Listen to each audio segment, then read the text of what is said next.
All right, thank God. It's like 2 weeks, two weeks of tension. Like I can't wait. As soon as we get done, I'm waiting for 2 weeks. How are you doing there, you beautiful Puerto Rican It's princess? You time. It's time. and I'm this. doing great. I am actually super great. I one of the students did her final this morning and I cried. It was so beautiful. Really? Oh, I am so proud. I just can't even. okay. Let me. So is that? And I mean this in a good way. I mean, obviously, you've got a huge role in having her graduate. So is it because of the whole like you guys kind of form a bond together and you work together to get this done? Is that? Yeah, I mean, there's a bond and just like seeing someone progress and really step into their power and just like feel such an amazing experience as a student, right? Because now I'm taking their class, right? Right. It was just such a beautiful class and Wow, I got emotional and that's it was cool. great. Yeah, That, I'm so proud. This group has been super amazing. I I know. haven't had any issues and they've been super dedicated and I needed that because the last couple trainings I had some students that were challenging to say Oh, the least. So okay. And so, how are they challenging? They wouldn't buy into what you're trying to show them, or like for example, I had one where the student had already taken her 200 hours, so she was here for the 300 hours and her like the training that she had taken had taught her to teach a certain way. right? And but you're in my school now, and I'm telling you that you have to teach the way that I'm telling you to teach because So you're here we in go. my training. Just sorry to interrupt, but here we go. Here's what happens. I lose control of the show. People aren't watching for me anymore, so my ego takes a blight. They're watching because of you. So just so you know. Right, right. But yeah, so it was a challenge getting them to like shift the way that they were teaching. And it's like, well, I was taught to teach this way. And I'm like, yeah, but now you're in my school and I'm telling you that you need to teach this way. Oh, okay. And so things like that become challenges that I have to overcome. And yeah, and I had a student that had like a meltdown and then other students felt unsafe, so I had to kick him out. Oh, And things like that like put like sure. as the big person in the picture, like it Yeah, puts a lot of pressure on me and sometimes it makes it I have to make difficult decisions, right? And then live with the consequences of those decisions. So right. yeah, but no, this has been one of the most amazing teacher trainings that I've taught and it's been over 20. So it's just really magical. So people are like, this isn't like going to Harvard Business School or something like that. This is something that's very unique, right? Not everybody would choose to go to Puerto Rico and take a class. Do you find it's a lot of people who maybe have been through things in their lives and are trying to I don't know, fix? I don't know if that's the right word or not, but kind of like heal themselves a little bit. Is that a lot of what goes on? Absolutely. Oh, Like I feel like a lot of people find yoga yeah, because they realize like there's things that I need to address in my life and this practice helps me address them. right. So yeah, absolutely. But I also know my professional limitations and I am not a psychologist, I am not a psychiatrist, I am not a therapist. So once it gets to the point where you have issues that there is no way I am professionally qualified to fix, that's something I need to address, right? Right. Because I'm not gonna step out of my scope in order to pretend that I know how to deal with something that I'm just not qualified to deal Right. with, right? Right. So You know, it's interesting you say that too. So I obviously I will not name any names, but I have a dear friend of mine still. I had dated her many years ago, and she'd been through a lot of stuff in her life. And kind of, I didn't realize at the time when we were seeing each other because I really wasn't where I am now with my yeah. understanding about my own brain and everything. So she kind of like she has like a defense mechanism where she in a relationship, especially, I think it's not probably more in a relationship, but probably just in her general life, where she feels like somebody's not going to be there for her. She's going to intentionally kind of be rude or be disrespectful because she thinks it's going to end anyways. So I'm going to make sure that I'm Yeah, self-sabotage. yeah, thank you. That's what I was looking for. And so now I've spoke to her just recently, and I'm trying to be careful because I said I actually messed up. I said, "Listen, we need to try to fix you." I said, "Whoa, I apologize. I'm not saying we need to fix you. There's nothing wrong with you. I tried to say there's a beautiful person deep down inside Yeah. there. I just think you've got all this stuff on top of that beautiful person that's stopping you from being what you want to be." Yeah. And but she's tough. Like I think she for so long she's had that lived that life. I said, yeah, like I said, you got to get if you want, you got to get out of the comfort zone. But I can't make you get out of the comfort zone. No. Right? Yeah, and that's the thing. Like even as a professional, like even if you are a psychologist, a psychiatrist, like you provide tools, Yeah, but it's up to the person yeah, to put those tools into play. Like people think that you're going to pay someone and they're somehow going to make it work for you. right, And unfortunately, that's just not the case, right, right? Like I can provide tools. You can lead the horse to the water, but you can't right, make it drink, right, right? yeah, Like I can provide you as many tools as I can, but if you're not willing to put in the work to incorporate those tools and to make the changes, yeah, then it's all just a lot of spit being yeah. wasted. We're William Haynes here. First of all, I should have said hello there before. He's our veteran buddy living in Chicago. Him and his wife and family. So Ron Duguay is a former teammate of mine. So this is a little bit of a delicate situation. So Ron has been through last year some colon cancer issues, Oof. and he now dates Sarah Palin. Remember Sarah Palin? Who? Yeah. So they're dating. Yeah. Ron was a famous kind of playboy, Studio 54, and everything. Um, so so he went through like he was like I thought I was really worried we are going to lose him probably about a year ago. Like he went through all the treatments and everything. You know how people when they go through the treatments and they're laying in bed, they look terrible. Yeah. A lot of probably half his body weight and all that. So now he's in recovery. But his daughters started a GoFundMe page for him. And I spoke to him the other day. He's fine. It's just his numbers had kind of bounced up or down or whatever his cancer was. So unfortunately, it's come out that, and I'm not necessarily blaming him, but it's come out that he's like near death and needs this GoFundMe page to kind of save his life, which is not the case. So people are worried about him. So it's a dicey situation where I want to be careful what I say. Like I don't want to like hurt what he's trying to do. He wants to like he's really into a lot of probably the same stuff we think about, like Eastern medicine. Like he wants to go to Japan or certain places. And to pay for this, he needs money. So he's opened up the GoFundMe page. So I just don't want people to think that he's near death and they need to send money because that's just not the case. But yeah, so yeah, we gotta be clear on those Yes. those pages Yeah. because people blow things out of proportion. So we Yeah. gotta make sure that we set the realistic expectations to everything. Well said. Well said. Well said. All right. So I got to tell you, I know I keep saying this to you, but the more I get into this stuff, my life just gets better. Like I guess maybe I'm looking for better stuff all the time. Like I'm always looking for the positive. So I was in the city yesterday with a Ranger event, took the train out of Grand Central up here to Portchester, close to where I live. And on the train ride home, I stood up. There's a guy sitting in the inside. He had to get out. So I stood up. And the lady sitting behind me was a woman who was a little bit overweight, but looked like this very sweet woman. And she was just reaching into her bag. She was getting some French fries out. And I was more teasing her. Like I just turned around and started. I said, "What do you got in the bag there?" And then I thought, oh God, because she was a little bit overweight and she was eating French fries. I sat back down and I go, oh God, I hope I didn't insult her, right? So when I got up to leave, I turned around and she was very sweet. She looked up at me and I said, I put my hand on her shoulder. I said, "You are a beautiful woman." And she was very appreciative of the whole thing. Like he says, "You're a beautiful person. I can see how beautiful you are," and all that kinds of stuff. It was just kind of a reminder to me, like instead of like, I just felt like she seemed like this genuine, like really good person. And I thought, oh God, it was just a great interaction, I guess was the point. It was pretty cool actually. So yeah. Yeah, and I'm glad you said something after because sometimes we think, oh, I shouldn't have said that, but instead of like saying something else, we keep it there, right? Yeah. And like Yeah. we want to let it out. I love that. I know it is true. You're right. Like I know you lived this life already, but man, the more I do this stuff, the more I just like. I was getting off the train. Another woman, this tiny little woman she was from Ghana, and she was carrying this heavy bag and a big like box. So I spoke to her. I said, "Do you want me to help carry your bag?" And she started to tell me how she was creating something. She's making something to send to her 4 kids back in Ghana, back in Africa.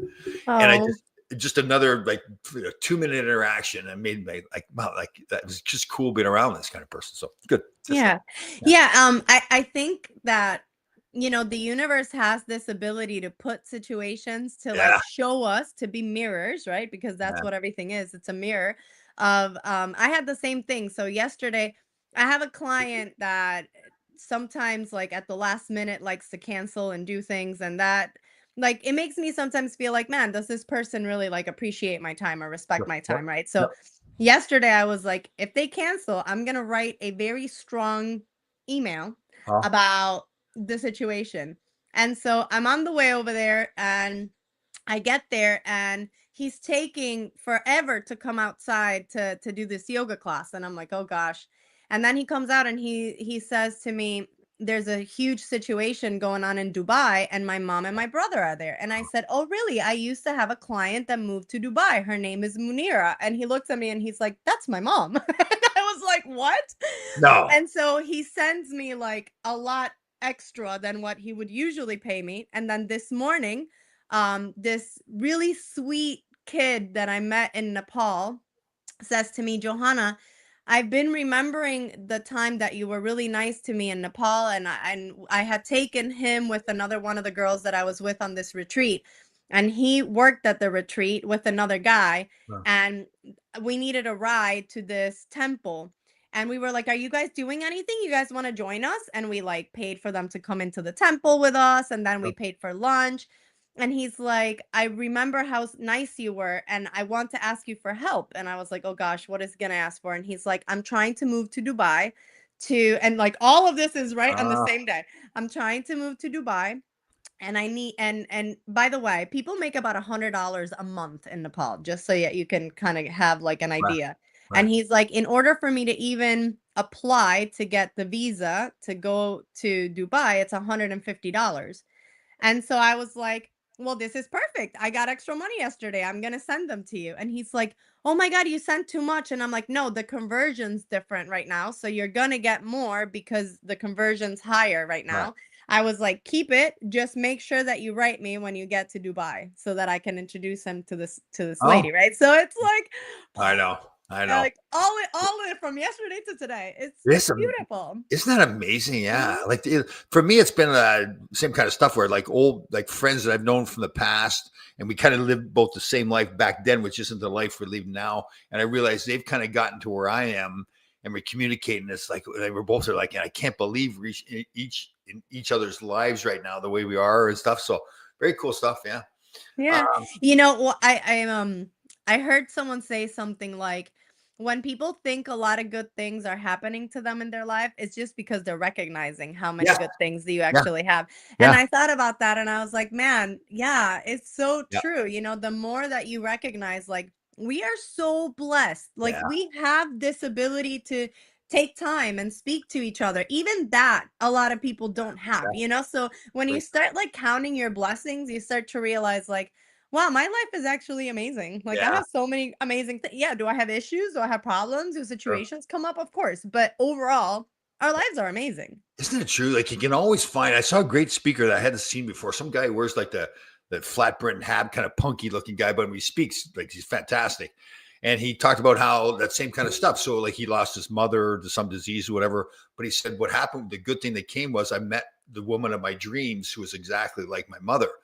So he went through this list of things like that that are bad things, but end up being great things in his life because, like you said, he looked for okay, instead of being like okay, my mother's gone, for instance, I can't change that, but now here's what I have in replace of my mother. So yeah, it is cool how that stuff happens. Yeah, but you're Yeah. right. It's looking for the good stuff. Have you ever? Did you follow the Olympics very much? The Winter Olympics. You're busy. Yeah. So Not once. I know. There's this young woman, a 22-year-old. She was Chinese. Her mother's Chinese. She was raised here. Eileen Gu, Eileen Gu, Gu, and a beautiful woman. She goes to Stanford. Very intelligent model. Makes like $23 million a year. She does this freestyle skiing where they flip up and down, all this kind of stuff. But what's really fascinating about her is when she speaks. Like, so somebody asked her like she answers questions like very intelligently right away, like especially she's 22 years old, and they asked her like what goes on in your brain, and she started talking about neuroplasticity. Like she said, with neuroplasticity on my side, there's nothing I can't do. Mm. Like, wow, that was pretty cool for anybody, but for a 22-year-old to figure that out already, that was pretty cool stuff. So Yeah, we don't realize how much, like, if we don't like something that's going on, we can change it. yeah, And maybe you can't, it's a situation and you can't change the situation itself, But if you change the way that you're thinking about the Yeah, situation, that changes everything. So totally. yeah, like our brains are where our reality Yeah, lives. yeah, It's not out here, it's in here. right. And once we start to really understand that, you really do create your reality because it's not about anything happening. It's all about the conversations that you're having about what's happening that create what that means to you. Right. And so changing that changes everything. And that's a superpower that we all have that we do not I know. understand and we do not know how to use. I And know. And isn't it funny? And I know you're farther along than I am, but for me now that I've started to understand it, when I'm trying to help other people with it and they don't get it, I find myself I've got to be careful and not get frustrated, right? Like to say, Mhm. like, why don't you freaking get this kind of mentality? You got to stop and say, okay, they're going to get it on their own time. I Yeah. can't. Right. Goes back. Well, it's the same thing. You can't change someone, right? And if they're not ready to understand it, they're not going to understand it. Like we were talking about that yesterday in class. We were talking about meditation because we were teaching a style of meditation called yoga nidra. And yoga nidra is a style of meditation where you're leading them the whole time through the meditation. Oh, And this is really good for people who are being introduced to meditation because a lot of people think meditation means I need to sit and shut off my brain. right. And unfortunately, that's just not the case. And for someone who's always having conversations in their brain, telling them to become the observer of the thoughts, they don't even understand what that means because they are identified with their thoughts as their thoughts, right? Um, Yoga teaches you that you are neither your body or your mind or your emotions. You are the thing that knows that there is a mind thinking, that there is a body walking or sick or healthy, and that there are emotions happening in this body.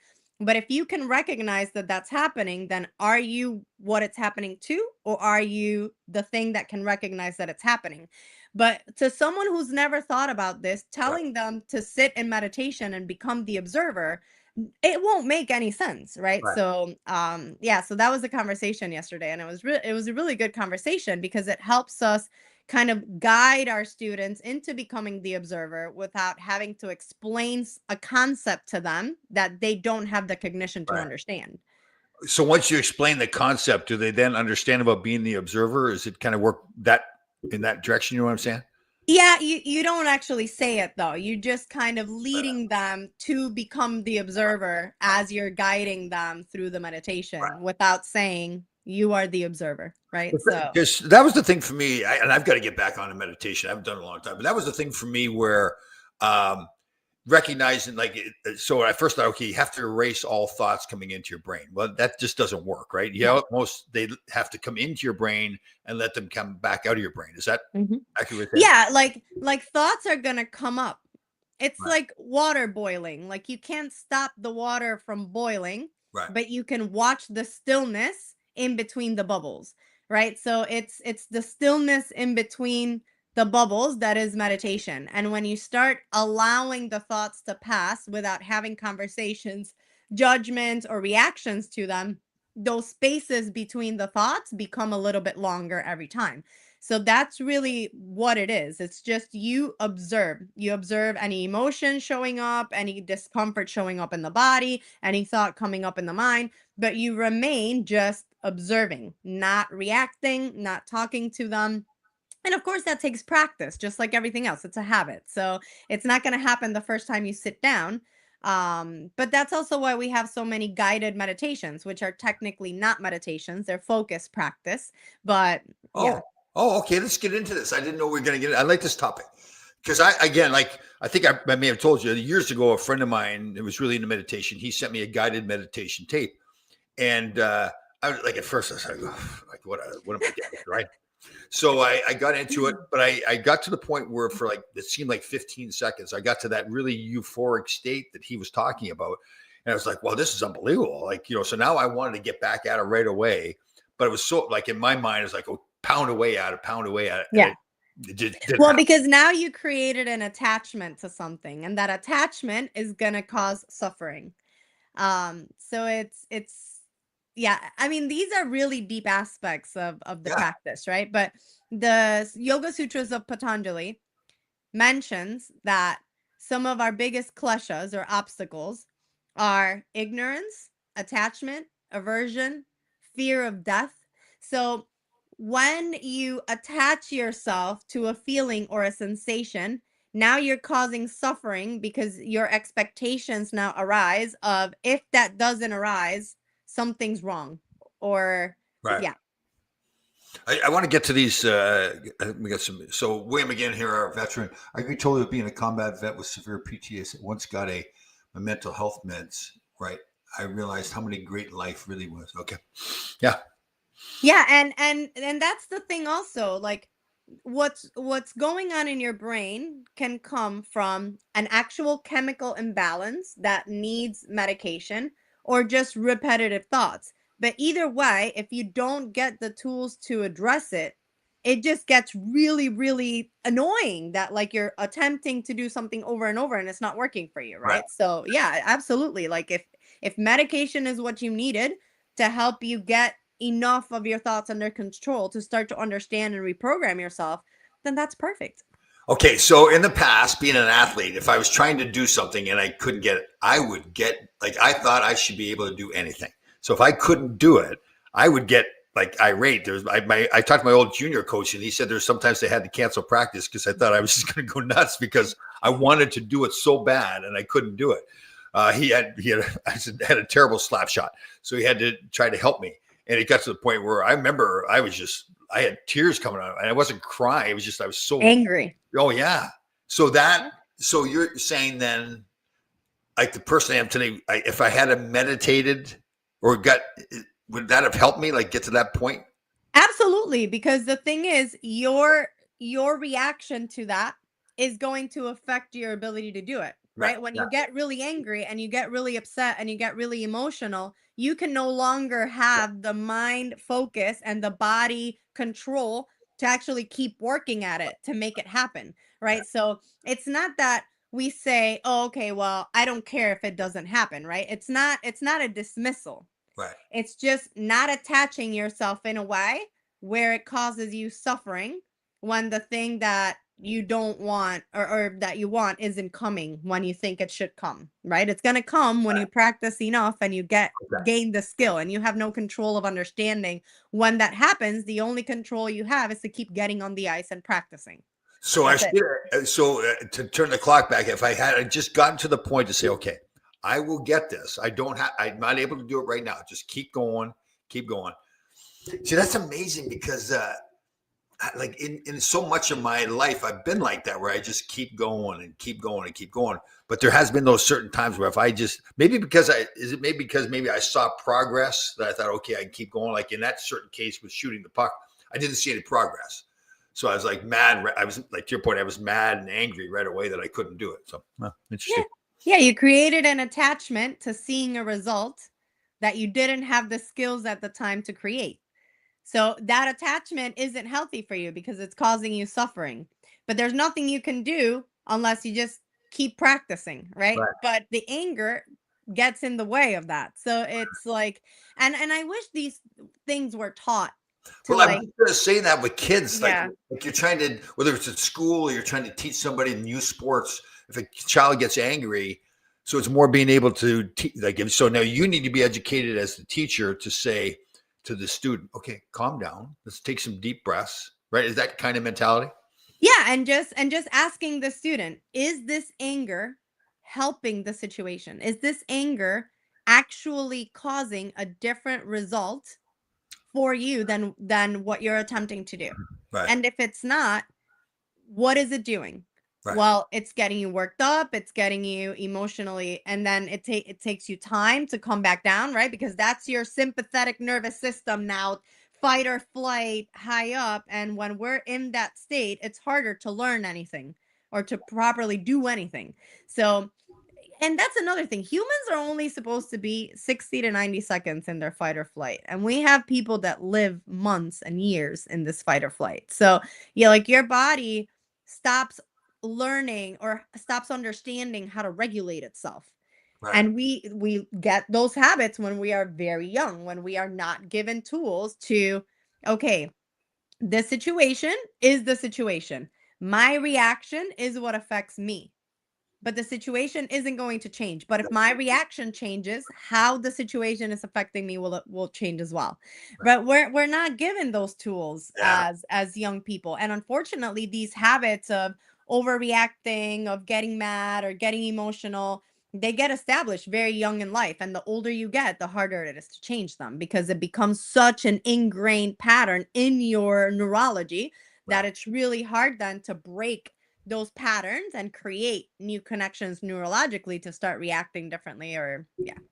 So it could be so a younger person who gets angry like that could be a very motivated person and wants to be able to accomplish something, but just doesn't know how to doesn't have the tools to control themselves. Yeah, So oftentimes it is because they're that motivated, right? right, Because it's not anger based on anger, it's anger based on frustration because I'm trying and I'm trying and I'm trying and I'm not seeing the results. But right, when we start to understand that the only thing under your control is how much you try, not when the results will come, then you can just keep trying and be okay with trying, knowing that if it's going to come, it's going to come, but you need to keep moving. You can't stop because then that's definitely going to affect your ability to do it. Right. right. So, yeah. See, that's to be honest, that's very contrary to how I was raised, right? Like I was raised with that mentality, just do it freaking harder, have a beer, do it harder kind of mentality. I don't blame my parents or coaches because they didn't have the tools, right? Yeah. Uh, I got to tell you, that's the one thing I've learned. One of the things I've learned, like even with my parents, like I went through a period of time, I think when I was starting, maybe we talked about this, where I was starting to learn this stuff where I look back and like my mother had her own mental health issues. And I started to think, there's some abandonment issues. And I started picking that stuff apart and thinking, geez, maybe my mother wasn't a good enough mother. And then I started to realize, no, my mother was fantastic. We did talk about this. Yeah. She was fantastic. The thing is, people can only act Yeah. from the space that they're capable of. Yeah. So you can think, oh, well, she was a terrible mother. No, she was doing the best she could do with what she knew how to do. Like she would have never done anything differently because she didn't have the tools to do anything any differently. Yeah. So going back and thinking, oh, she was terrible and not putting blame on her isn't really doing anything about anything. Yeah, definitely. Hey, we did talk about this. I remember because you talked about your parents and everything too. Yeah, that's right. Yeah. Yeah, but geez, that's one of the good things about this. So, like for me, I got to tell you, and I want your opinion on this too. Maybe we did talk about this, but I've gotten to the point too where I think back, like I'll talk to some of my own old buddies that I played with. Where we did some absolutely stupid things together. But I said to a buddy the other day, and he got to his own drugs and alcohol problem, and we kind of reflect and laugh about like we did some crazy stuff. And you've done some crazy stuff too. But I said I've gotten to the point where I look and I go, okay, I could sit here and say, geez, I wish I'd tried that, or I can sit here and say, man, I can't believe I did that. I'd rather be the guy that said, yeah, I tried everything. He goes, yeah, that makes sense because like we. Yeah. The thing is, all of those things got you to where you are today. Changing any of them wouldn't make you. Yeah. So think that dwelling on the past, the only thing you want to look back on is to see how far you've come. Yeah. And if you're not happy with the progress that you've made, then decide what can I do different today. Yeah. But blaming old you for making mistakes and doing things is never ever going to change anything that's happening right now. Right. Putting blame, pointing fingers, none of that ever changes anything. It just riles you up without any conclusion. Whereas if you look back and you're like, okay, yeah, I made that mistake. Oh, I see how those patterns keep showing up because I haven't learned my lesson. Okay, what can I do today to change that, to react differently, to do something differently so that I can become the person that I want to be tomorrow. Sure. Yeah. This is our good friend Danny Erickson on Long Island. His daughter is, I think it's correct, Danny. I hope I say this right. Has autism, I believe. First as he's shut down, she probably wouldn't listen to Joanna's advice to keep moving. She probably wouldn't listen. Huh. Yeah. Yeah, and again, you can only operate from where you are. So if you're not ready to move forward, you aren't going to listen. Right. Like I have, and I think I've mentioned this as well before, but there's two people in my life that both lost like the love of their life. One of them has been able to accept it and move forward and is choosing self-love because she knows that if you think that you lost someone and somehow now a piece of you is missing, that piece of you is something you're not giving to yourself. Meanwhile, the other one, it's basically like her life is over Oh, and hasn't moved forward and basically almost blames this person for like leaving her. And it's like it's just that's where they are as people. And I tell her all the time, come to my right. yoga events, like come learn a little bit about how to address these things. And she doesn't want to. Why? Because she's not ready. She's completely identified with as this individual who lost this person, and now that's part of her identity. And until she's ready to let that go, she's not going to listen to So anything, and she's not going to change yeah. anything. So that's become her comfort zone, right? Yeah, Like living that. Yeah. yeah. And that's okay too. No blame, Yeah. no whatever. They're Yeah. the only ones that are really being affected negatively. So Yeah. it's like, you can only ask someone from the outside, say, I see this. I respect that you're feeling that way. I validate that you're feeling that way. But if you'd like to feel a little bit different, I have some tools that I can give you. Right. If they want them and they're ready to feel differently, they'll take them. If they're not, and they won't. And that's okay. That's part of Yeah. their process. No timeline is Right. right or wrong. It just is what it is, right? But it is interesting for me, and we touched on it before. And again, you're farther along because I'm now. Do we call ourselves enlightened? Have we gotten enlightened, or do you like that term or no? No, we're far from that. Yes. Okay. Um, it is frustrating a little bit sometimes because you can see, like in your friend's case, you can see that she can you can help her, but it's again, if she doesn't want it, it's just not going to work. Yeah. Yeah. But again, frustration means that we're attached to somehow having the ability to change them. See, Yeah. it's like that's where it's the attachment that leads to the frustration. If Yeah. you understand that it's not about you, it's about them, then it is what it is. Yeah. Very true. Yeah. When you realize your playing days over, how did you handle it? Oh, great question. That is a good question. Yeah. Ooh. Wow. So back then, I was in total denial. Like I had hurt my back. I knew my career was coming to an end, but it wasn't until when I finally sat down. I think because I'd always played hockey all my life, always been part of a team. It wasn't until like I went up, I'll never forget, I went up to the coaches and general manager's office at the Great Western Forum in Los Angeles. And they said to me, okay, Tom, your hockey's done with. And that was it. And there's no like ceremony or something like that. Like Yeah. it was sees these retirement ceremonies. And for most guys, that's the way it ends. And for those guys, they're not bad people, the coach and GM and all the other teammates, but they've got to get on with life. They have their careers. So I'm done. And I remember walking out, there's a ramp going out of from downstairs where the locker room is. You walk out, and it's Southern California. So it's dark downstairs in the forum. You're walking out this ramp, and all of a sudden it's sunny.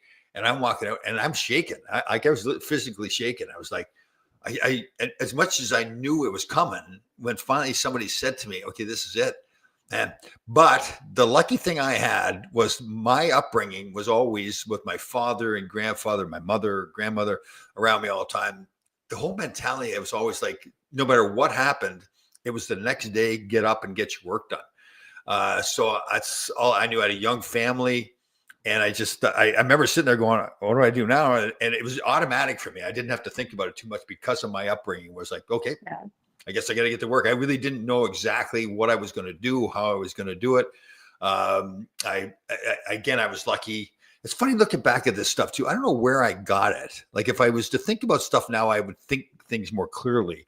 But that back, and maybe that was the great thing about back then where I didn't think about it. I just said, okay, pick what you want to do and get to work. Right. Yeah. So, yeah, that's cool. But it is, what's interesting is thinking, okay, I know how I was thinking back then. How would I think about it today? Would I be better at it, worse at it? Like, because I've now got more, am I more mentally mature? I don't know what I am now, but it'd be interesting to see how I handle it today. Yeah. I mean, the thing is, like, it doesn't matter, like, because you can't go back and do it any differently. Very true. I remember when my racing career was done, I went through a huge depression because I thought my life was over. I was like, I've been working towards this. This is all I've ever wanted to do. My plan B was buying my dad's business off, and he sold it 3 months before I found out that my racing career was over. So that wasn't a plan anymore. And I really had never given a thought to what else I would do in my life. So, but now I know, like when I hurt my side and I couldn't do what I was doing for work, I mean, the next day I was already finding something else to do because like it's like, oh, okay. So Yeah. I think you reacted in a really mature way even back then because Yeah. if we dwell on what we lose, then we can't move forward. Yeah. If we are okay, well, that door closed, that chapter's over, new page, right? That's how you move forward. It's like what happens next, right? Okay. Here's a deep, deep question for you. We're going deep today. Okay. You ready? Get the shovel out. All right. Do you think, and obviously I'm talking about myself. So I'm twice divorced, almost 68 years old, been single for so long. And I've got this whole life now where I feel like it's going to sound a little corny, but I feel like almost my calling is to be helping other people. Hmm? And that being in a relationship almost seems like, oh, I don't know if that would even fit in my life right now. Is that I mean, I don't. I guess I'm starting to maybe understand. I obviously want your opinion here. Uh, it's. I don't. I don't think everybody is meant to be in a relationship, right? No. Right. This whole thing of like finding our soulmates Yeah. and being married forever and all of these things are concepts. They're Yeah. not necessarily reality. Right. And I feel like when you realize your worth and your value Yeah. and the things that are important to you, another person doesn't have to fit into that No. equation. I Like know. I've never wanted children, and I've had like one of my dad's friends look at me and look at my dad and say, "And you allowed her to not give you a grandchild?" And I looked at her and I was like, "Allowed me?" Oh yeah. I was like, "I've never wanted to be a mother. I've never wanted to have children. Like, why does this society thing about like having a family and all that, why does that have to like if it's not something Yeah. that fits in my life, what would anything he would have to say change that for Yeah. me? Like he's not going to be the one that's going to be taking care of that child." Yeah. Right? So I think that once you start to really understand who you are and you take the time to understand what what you value as a person, what your values are, what things are important to you, Yeah. your choices are yours Yeah. alone. And you Cool. stop worrying about this is what society thinks, this is the right timeline. Like, yeah, you're 68. A lot. My mom died at 69, super Yeah. young. At 68, you can say today, I'm going to start a new career I and I'm know. going to dedicate the rest of my life for a 501c3 and I'm going to help people. And awesome. Like Yeah. it's never too late because you're alive and you can do I know. it. Like So it's only too late when you're dead. that is the that's the amazing thing. Like to me, I know I'm about to turn 68, but I feel like an immature, like I'm 18 years old or something. Like I really feel like my mind is in that, and Mhm. I'm more like, and just probably because you two, I'm more now have purposely like when I wake up in the morning, everything I do, like I'll wake up, start laughing right away. Like I'll force, like I'll just find some reason to start laughing like a stupid idiot. Or and I really I feel like like at first you feel like like geez, you're a goofball, you're laughing all by Yeah. yourself. But then that's what I want to be. I want But to be. this comes back to the society thing, right? So we identify ourselves with our bodies as Yeah, who we are. yeah, So we think years are passing, yeah, my body's getting older, so I am getting older. But you, the real you, the one that can observe this experience, has never gotten older. right. It doesn't have a sex. It doesn't have opinions about anything. It doesn't get mad. It doesn't think that anything passed it by. Like it's just observing. And when you start to realize I am the observer, like I'm in my 40s and I feel like I'm a teenager still. Like I Right, always joke around that if I had to give myself a true age, right. I'm 15 because I'm still stealing the car, right? Sure. Because I'm that mischievous. I will Yeah, always be that mischievous, yeah, manipulative girl. And I like that's why I've been able to do in my life what I've been able to do. So to think like people think of if someone's manipulative, like that's a bad thing.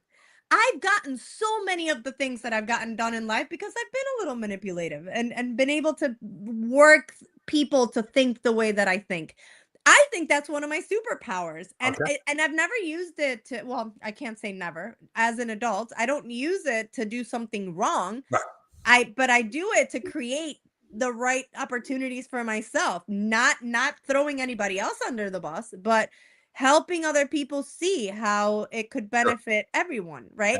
And I think that's amazing. Like there's nothing wrong with that. So once you start realizing like I am the observer, the body's getting older, the body gets sick, the mind gets crazy, the emotions go up and down, but I'm not any of that. I'm just the thing that can observe it. Then you start really realizing like, oh man, it's okay if I feel like a kid. It's Yeah, okay if I wake up and laugh. It's okay if I don't want to be with someone for the rest of my life because I am so incredibly happy just being with myself. I know. Like that's part of the problem. Most people don't like being with Uh, themselves and they depend on being with someone else to entertain them and to help them forget about the fact that they don't like themselves. When you start to really love yourself, your time with you becomes very valuable. I know. Very valuable. I had some person say to me the other day too, like, "Don't you want to find love?" I thought to myself, "Well, I am love, like, I yes! I right?" love that answer. Uh, oh, it Absolutely. is true. It is funny, I'll tell you, because yeah, like I think the whole age thing too. Like I can't wait to. It's weird. I can't wait to turn 68. Like I'm proud of the 68 because I'm Yeah. thinking, yeah, that's the freaking number. But that's like you said. I act like I'm a totally. I did this thing yesterday. Went over to the Madison Square Garden. These Ranger fans were at this luncheon. Then we took them over for some special ceremony. They signed a kind of a fake contract. So they've got a podium there. So of course I get up. There's nobody. There's a couple of people in the room. So I get up like I'm making a speech to thousands of people. But I always push it. Like the poor workers at Madison Square Garden. I go, "What's he going to say now?" Yeah, I say these things that are totally inappropriate. And I've learned to say, "Okay, be careful. Don't go too far with it." But it's pretty funny. Yeah, yeah, Yeah, and that's yeah. great. Like having those playful moments and letting your inner child out to play. Yeah. Like it's awesome. It is what keeps you young. Keep people think Botox and doing Oh, weird I know. stuff is what keeps you young. No, because you could be 20 and be old.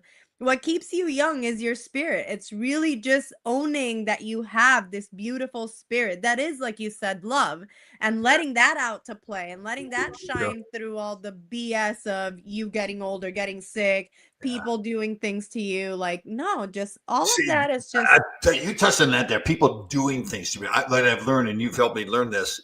Nobody's doing anything to me at all. People do no. things. It's Mhm. how I react. I love the whole Yeah. thing. I guess we've talked about that before, but it's really hit a nerve here today. So I'm the observer. So Hmm. I'm not. I don't have a certain sex. I don't have an age. There's nothing. I'm just watching life go by, and it's how I Hmm. react to it that really matters. Yeah. Yeah, because like, and I mean, in these traditions, right? Like, this is the tradition that I've studied, and it's what I feel Yeah. most called to, or easiest to digest in my brain, in my Right. experience. It's like duality is created by the brain in order to process our physical existence, but Hold on. everything Say that for me one more time. Duality. duality is how the brain processes the physical existence, right? Like there can't be something solid if you don't understand what something soft is. There can't be light if you don't understand if there is no dark, right? Light only so once you start understanding that within that everything is just vibration. There is no two things. It's just things vibrating at different speeds, at different levels, at different wavelengths, then you start to see things from a little bit of a different perspective. Like I always joke around, and I think I'm half joking, half serious, but that if I was in high school now, I would totally be like, I'm non binary. Do not look at me as a woman. Do not look at me as a man. I Oh. may be in a physical body that's a woman, but inside my soul doesn't have a Oh. sex. Like Oh. I'm just and I joke around with that with my husband because I'm like, oh, you married someone who's non-binary. And he laughs about it. But um yeah, because I think there's a lot of freedom in that, in not being put in this box. There's so many yeah, there's just so many boxes nowadays that people get put into that I think if I was a kid now, I would probably be Okay. totally in All right. So thinking in that. hold on. So let's test it. So I can be non-binary. Yeah, non-binary basically means There's no sex. like I don't I'm not man or woman. recognize myself as either of these sexes. I'm just a person. Like I am a person. I am a person and I don't want to be put in the box of women are the ones that have children and men are the ones that are strong and women are the ones that are emotional and men are the ones that have the more critical mind. Like, I don't want to be in any of those boxes. Like, I am Yeah. a person, and yes, I have emotions, but yes, I'm also strong. Um, yes, I can birth children, but I can also choose not to, because I don't have the motherly instincts that other women have, and I Yeah. don't need to be put in the box of there's something wrong with that because you're a woman. Right. So I don't know, Well, like I think they've taken it a little bit far with people that want to be cats and things like yeah. that. Like Yeah. I think it's gone a little too far, but I respect that some young people have these ideals and these ideas, and they really stand by them, and they have really beautiful ways of Right. explaining why they feel that way. And I feel if I was young again, that would probably be Ah. me. I'd be in that box going all out.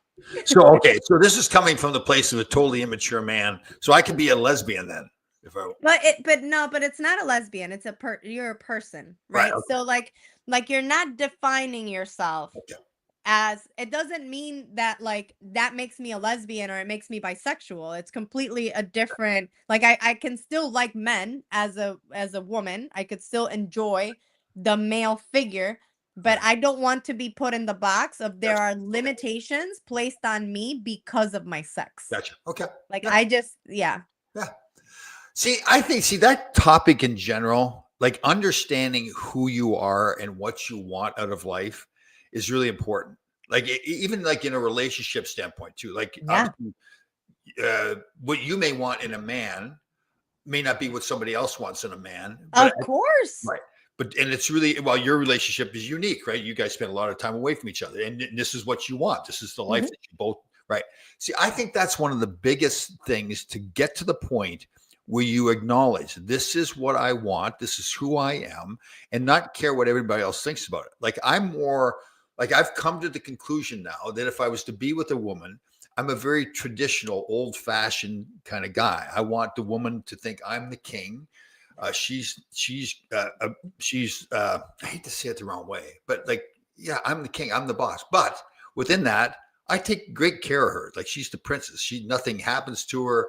I'm there to protect her all the time. But not like you're probably stronger than that. That's not necessarily what you want. Like you want to be more independent, right? Oh, So, absolutely. yeah, Like I would not want a man that wants to order my meals and right, wants to make right, decisions that are going to affect both of us. Like, right. but again, that's what makes Yeah, life so beautiful. totally. It's that you are totally perfect thinking that way. Yeah, And you will find a woman who also says, I need a protector. I right. need a king. I need someone who because there's something in me that doesn't allow me to step into that power. Right. And that's okay Yeah, too. totally. But it's understanding that know thyself in most philosophies is one of the primordial things that we are here as humans to understand. It's who, what are we? What is this? And you are not your job, and you are not your age, and Right, you are not your family status, and you are none of that.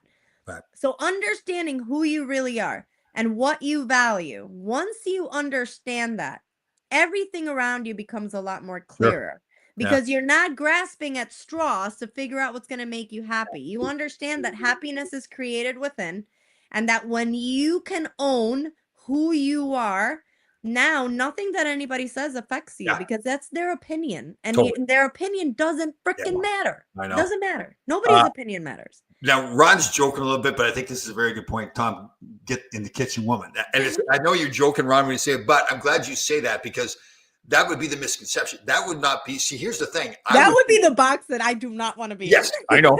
But my point would be, no, I understand why he jokes around like that, but no, I would look at it that no, I'd be in the kitchen taking care of my woman. Like it's all about me taking care of. Like it's like, honey, you stay there. I'm going to protect you from the world.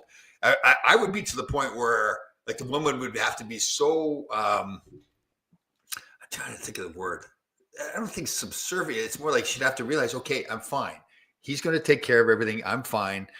Yeah, you're not. That's not your personality. You want to take care of things yourself. And like we're saying, it's both fine. It's whatever. And Yeah, I mean, that being said, no, with your joke aside, I am the one that cooks in Yeah. my relationship. Yeah. I love But cooking for okay, my but that's the husband. point. You cook because you want to cook, not because Because you I believe it. love, Yeah. like, and because he eats everything I cook and he would never say, "Oh, you made something I didn't like," or something like that. Like, I can whip something up without asking him if he's hungry or what he wants to eat. Right. I can make what I want to make and I know he's going to eat it and he's going to enjoy it. So it makes me enjoy feeding him, right? I enjoy that.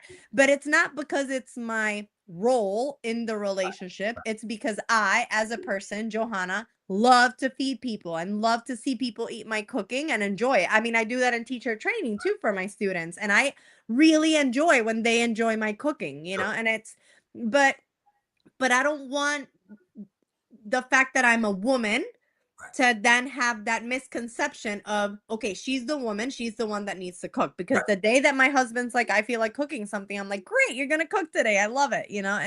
And there shouldn't be that like specific role job kind of thing. Yeah. Yeah, I get you. Yeah. That is interesting because I'll tell you, I think well, obviously I've always been that way, but I probably never knew how to express it. Maybe probably didn't understand it myself, let alone been able to express the way Yeah. I feel. Yeah, definitely. Okay, I'm on the way to the Philippines to find some. No, that's terrible. I'm stereotyping. Hey, I had to go to Peru to find an Irishman. All right, so That's right. That's right. Yeah, that's right. So people that don't know the story, that you guys met at a retreat, right? Weren't you right? And it was pretty quick. Like you guys fell for each other like right away, right? the third day. Third day. We got married 3 months later. Yeah. Very cool. How long have you been married now? 6 years. 6 years. And people that don't know, and I think it's a beautiful thing. I think it's brilliant, actually. Leo is a card player. Do we call him a card player, gambler? What do we? Yeah, he's a professional gambler. Okay. He travels a lot, and Johanna obviously is in Portland. You travel as well, but you guys go your own separate ways, and it's the perfect life for you guys. You guys, when you get together, and you have a fantastic relationship. Yeah, and sometimes we travel together. Like he's been to some of my retreats when he wants to visit a country that I'm going to. Right. And sometimes like Vegas isn't my favorite place, so I don't often go with him to Vegas. But I've been to Vegas a couple of times with him. We got married in Vegas, but he goes a lot more often than I would ever want to go because Vegas has icky energy. I don't like it. I know. The other one, New Orleans is like that too for me for some reason. I don't like New Orleans. It's like dirty and I never. But I'm like that. Vegas too doesn't do. Yeah, it was funny. So the Rangers took us to Vegas like as a thank you for a lot of the alumni guys that do things for the Rangers. So they took us on a trip, and at that time I was still getting up really early, like at 3:30, going out and doing my morning video. Like I go for a walk and I do some short inspirational video. So I was doing that in Vegas. So I'm out there like at 3:53 in the morning, and it was all the hookers that were leaving. And they're in the background. It's, hey girls, how you doing? It was hilarious because it's like you're getting up while everyone else is barely getting to sleep. And they're looking, and I'm doing the video. I've got the camera up, and I'm getting, hey girls, how you doing? They're all looking. What, this guy's a nutcase. They're hookers in the Vegas. Oh, that's great. Yeah, I know. Very funny stuff. That's cool. I love having these conversations about, and hopefully it helps other people realize, listen, do what you want to do, right? Like live your life. Yeah. But do you think, and I think part of the battle too is like making sure that you're not kidding yourself either, too, right? That really is your life. Like, don't anything that people may be caught and say, well, I think part of the issue right now, especially with social media, is that we think we want a life that we see somebody else living. Right. And you have no idea what got that person to be living that life. And to pretend that somehow when you get their life, plus we're only seeing glimpses. Yes. We're not really seeing behind the scenes of any of this, right?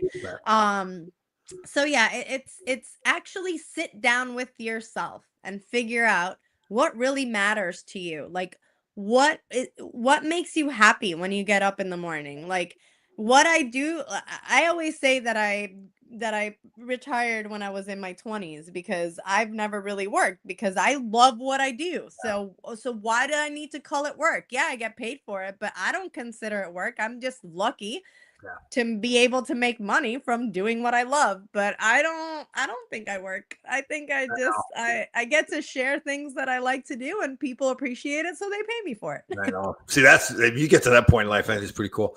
So I think okay. So Danny's talking. Took a wife. So when Danny first started watching the show, his wife would watch, and she thought I was very arrogant, and self-important, very. And then we got to be closer, and we had some good chats about his daughter. So his wife has turned the corner. But I think that's an interesting point, though. I'm not gonna lie. When I met Tom, he was very different than the Tom that I'm speaking to today. So. Okay, let's get at that. So when you first met me, are you going way back to where we met at the gym? Mm-hmm. What was I like back then? Like more into your ego. I feel like now you're so much more open, which is I think why we connect so much better now. Because I remember meeting you, and I got the feeling you wanted nothing to do with me. And I probably was being so cocky that you were like, "Oh God, I'm not going near this freaking moron." Right? I'm not going to agree to that.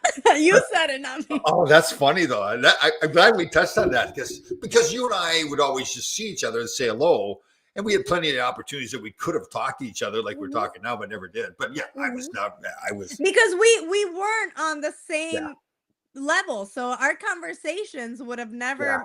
Totally. The way you speak wouldn't make sense to me, and the way that I spoke wouldn't have made sense to you, right? So, but I love that we kept in touch, and that the second that you were like, "Hey, I think now I understand you a little bit," I was like, "All right, let's chat, let's do this." That is very cool. You think about the journey that you and I've had as friends. To start off, where I was that totally cocky. And by the way, guys, it has been at least 10 years because I left New York in 2016. So I had to have met you before that in order for us to be here today. So it has been a while.